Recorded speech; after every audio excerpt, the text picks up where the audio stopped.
அஸ்ஸலாமு அலைக்கும் வரஹ்மத்துல்லாஹி வபரகாத்து. அல்ஹம்துலில்லாஹ். குர்ஆனிய சொந்தங்களே, நாம் இப்போ அடுத்த வகுப்பான 15ஆம் பாடத்தில் இருக்கிறோம். இந்த பாடத்தினுடைய பேர் என்னென்னு சொன்னால் ரஸ்முல் ஹத் அப்படின்னு சொன்னால் பிழை திருத்தம்.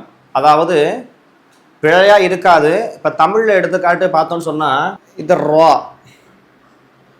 புள்ளி வச்சா இர், இப்போ பா இப்படி சேர்த்தா பர்ன்னு தான் படிக்க முடியும். இதே அதோடு சேர்ந்த ஒரு எழுத்து வந்துச்சுன்னு சொன்னால் பர்ன்னு படிக்கக்கூடாது, பற்றுன்னு தான் படிக்கணும். அப்போ அங்கே இட்டு அப்படிங்கிற இப்படி தான் படிக்கணும். அப்போ இந்த இட்டு தான் வரணும். எங்கே இப்படி இது இருற போய் நீங்கள் பற்றுன்னு படிக்கணும்னு கேட்கக்கூடாது, ஒரு கிராமர். அந்த மாதிரி சில இடங்களில் இங்கிலீஷில் எடுத்துக்கிட்டோன்னு சொன்னால் இப்போ பாருங்கள் இப்படி இருக்கும். இதை எப்படி படிப்போம்னு சொன்னால் நோன்னு தான் படிப்போம், நோன்னு படிக்க மாட்டோம், கே சைலண்ட்டாக போயிடும். அந்த மாதிரியான ஒரு சப்ஜெக்ட் இந்த சப்ஜெக்ட் அரபிக்கில். இதை எப்படி படிக்கணும் அப்படின்னு பாருங்கள். இதில் எழுதப்பட்டிருக்கிற எழுத்து என்னன்னு சொன்னால் சலாசிலா அப்படின்னு இருக்குது. ஆனால் நாம் எப்படி படிக்கணும்னு சொன்னால் சலாசில அப்படின்னு தான் படிக்கணும். குரானில் இப்படி இம்டோ அல்லது இப்படி ஒரு பெரிய ஒரு ஓ மாதிரியான ஒரு இதோ போட்டிருப்பாங்க. இந்த ரெண்டில் ஏதாவது ஒன்று போட்டிருக்கோம். அசுமுல் ஹத்து பாருங்கள், இப்படி பெரிய ஒரு ஓ மாதிரி ஒன்று போட்டிருக்கோம், இல்லைன்னா இப்படி ஒன்று போட்டிருக்கோம் சின்னதாக.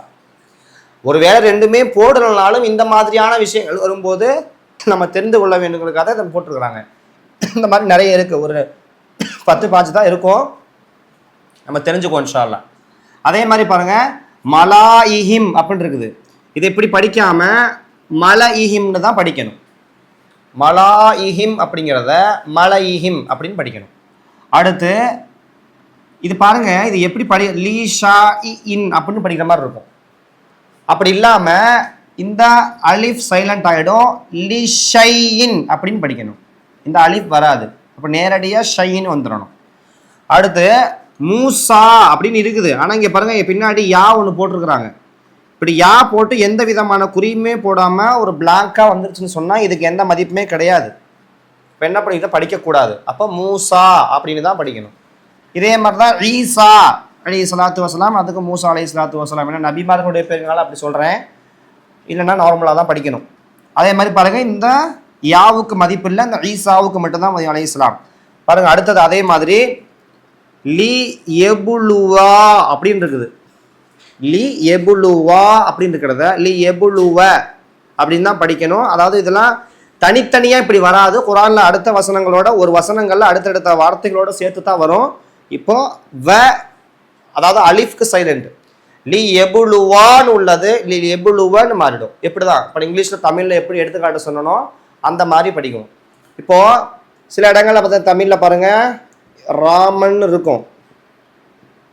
இப்போ இதை படிக்கும்போது எப்படி படிப்பாங்கன்னு சொன்னால் இராமன்னு யாரும் படிக்க மாட்டாங்க, ராமன்னு தான் படிப்பாங்க. அந்த ஈ சைலண்ட்டாக போகும். இப்போல்லாம் வர வர என்னாச்சுன்னு சொன்னால் இதெல்லாம் பழங்கால கிராமரு, இதெல்லாம் இப்போ ராமன்னே போட ஆரம்பிச்சிட்டாங்க, ஈ முன்னாடி போட மாட்டாங்க.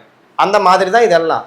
ஒரு எழுத்து வந்திருக்கும், ஆனால் அந்த எழுத்து சைலண்ட் ஆகிடும், படிக்கக்கூடாது. அதுதான் ரஸ்முல் ஹத் அப்படின்னு சொல்லி அரபியில் சொல்லுவாங்க. திரும்ப பாருங்க, சலாசிலா அப்படிங்கிறது சலாசிலான்னு படிக்கிறோம், மலாயிஹிம்ங்கிறத மலஇஹிம்னு படிக்கிறோம், லிஷா இன் அப்படின்னு படிக்கிறத லிஷையின்னு படிக்கிறோம்.